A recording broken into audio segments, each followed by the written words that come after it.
शांति भाबै जोंनि गांनाय उखैनाय जोंनि भारतनि नेम बान्दे बिथांमोना बुंनो नागिरो पलिटिक्स खालामनो नागिरदों जोंनि थांखि जोंनि लुबैनाय जोंनि हास्थायनायखौ बयनिसिमबो दिनैनि बे मोनाबिलियाव जोंनि सेन्ट्रेल बर' माहारियारि फरायसा आफादनि अफिसाव जोङो नैबे खौरां मेलनि गेजेरजों जोङो जे मैयाहाय जि जालांनाय जाथाय जे बर' माहारियारि फरायसा आफादा थांनाय 7 तारिख अक्ट'बर 2023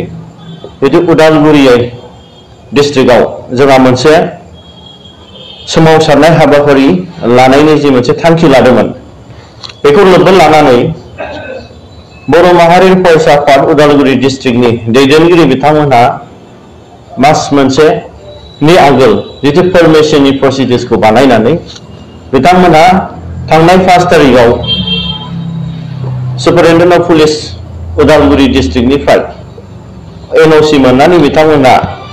7 तारिखआव नि प्रग्रामनि थाखाय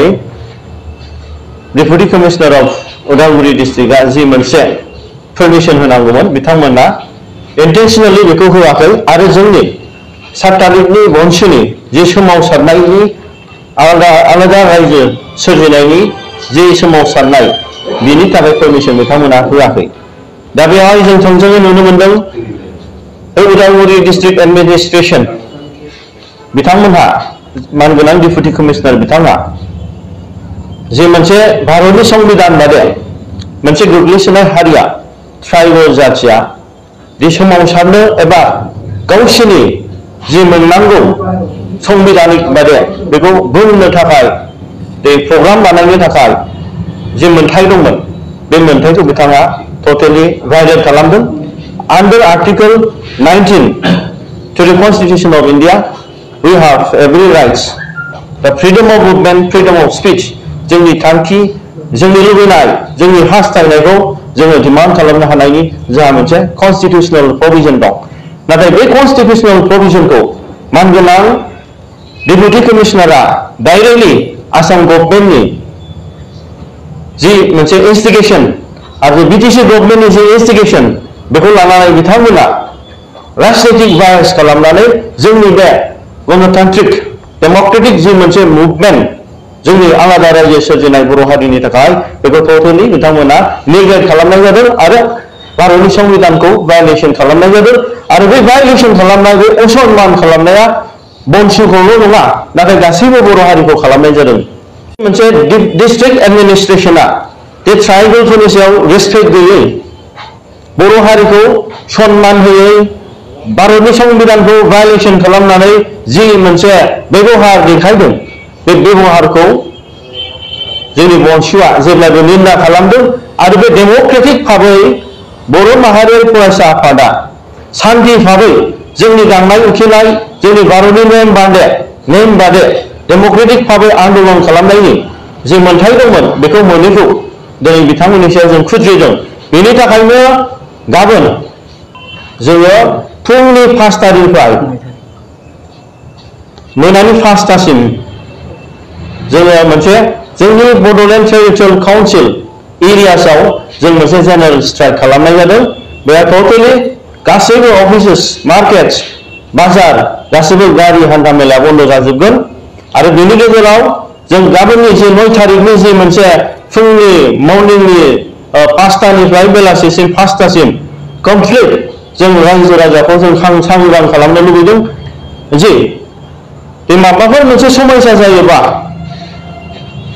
बेयावहाय मानगोनां रायजो राजा नोंथांमोना निजेनो साबधान जानांगोन मानो होनब्ला दिनै जों बे बन्द'खौ होनो गोसो गैयामोन नाथाय भारत सरकारा एबा आसाम सरकारा जोंनि बीटीसी सरकार जोंनि एडमिनिस्ट्रेशना डीसी एसपी बिथांमोना जे जोंखौ भायलेशन खालामदों भारतनि संविधान आर्टिकल 19 खौ दा बिनि थाखायनो जोंबो एखे रोखोमैनो बिथांमोननि बादे पलिसि बादे जोङो गाबोन जोङो बे बन्द'खौ होनाय जादों जेनेरेल स्ट्राइकखौ बेनि थाखायनो आं गुरै खावलायदों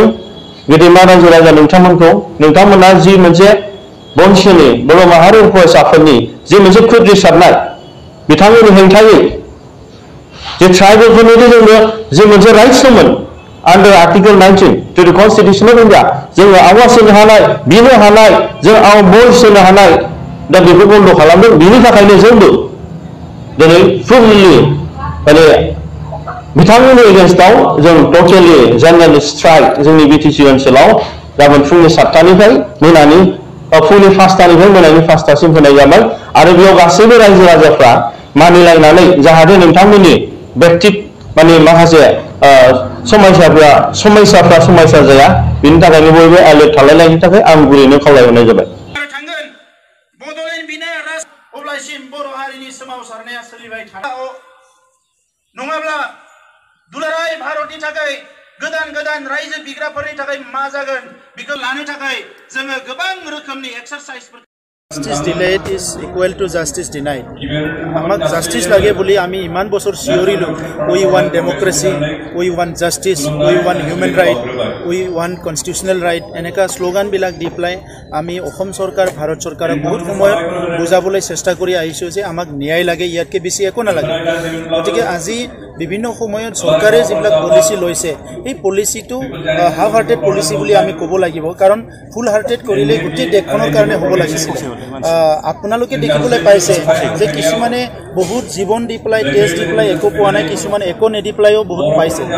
যে আজি ভাৰতত যদি চাবলৈ যায় তেলেংগানাতকে পুৰাণা যদি দাবী আছে হিটো বড়োলেণ্ড দাবী যে বড়োলেণ্ড 1967 পৰা আৰম্ভ হৈছে কিন্তু তেলেংগানা 1969 পৰা আৰম্ভ হৈছে গতিকে আজি তেলেংগানাৰ সমস্যাটো যোৱা 2014 সমাধান কৰিলে উত্তৰাখণ্ড ঝাৰখণ্ড ছত্তীশগড়ৰ যিটো বড়োলেণ্ড ৰাজ্য বিচাৰা এইটো সমাধান কৰিলে আৰু একো নিবিচাৰি পেলাইও নালাগে বুলি কোৱাৰ সত্ত্বেও আজি জম্মু কাশ্মীৰটো দুটা ভাগ কৰি পেলাই দুটা ইউনিয়ন টেৰিটৰি গঠন কৰি দিলে তো আমি আহ্বান কৰিছোঁ যে এনডিপিৰ লগত যিটো তেখেতসকলৰ ইণ্টাৰলোকিউটৰ দ্বাৰা যিটো আলোচনা হৈ আছে এইটো ক্ষিপ্ৰতাৰে কৰিব লাগে আৰু এটা সমাধান আনিব লাগে সমাধান আনি যাতে তাৰ কেডাৰবিলাকে স্বাভাৱিক জীৱনত আহিব পাৰে নিজৰ মানে ঘৰত থাকি পেলাই সামাজিক উন্নয়নৰ কাৰণে কাম কৰিব পাৰে সমাজত মিলি যাব পাৰে তেনেকুৱা এটা পৰিস্থিতি সৃষ্টি কৰিব লাগে আৰু ইয়াৰ লগে লগে যে জাষ্টিছটো যাতে ডিলেট নকৰে ন্যায়টো যাতে বিলম্ব নকৰে যিমান সোনকালে ন্যায় দিব যিমান সোনকালে অধিকাৰ দিব ইয়াত বসবাস কৰা নাগৰিকসকলেও উন্নত ভাৰতৰ এটা নাগৰিক হ'বলৈ সক্ষম হ'ব আৰু সকলো দিশত আগুৱাই যাবলৈ সুযোগ পাব এই সুযোগটো দিয়াটোৱে চৰকাৰৰ দায়িত্ব আৰু কৰ্তব্য বুলি মই ভাবো গতিকে চৰকাৰক আহ্বান জনাইছো অতি শীঘ্ৰে এটা আলোচনাৰ মাধ্যমেৰে এটা পলিচি ডিচিছন লৈ পেলাই বড়োলেণ্ড সমস্যা সমাধান কৰিব লাগে এই কথাটো চৰকাৰৰ ওচৰত দাবী জনাইছো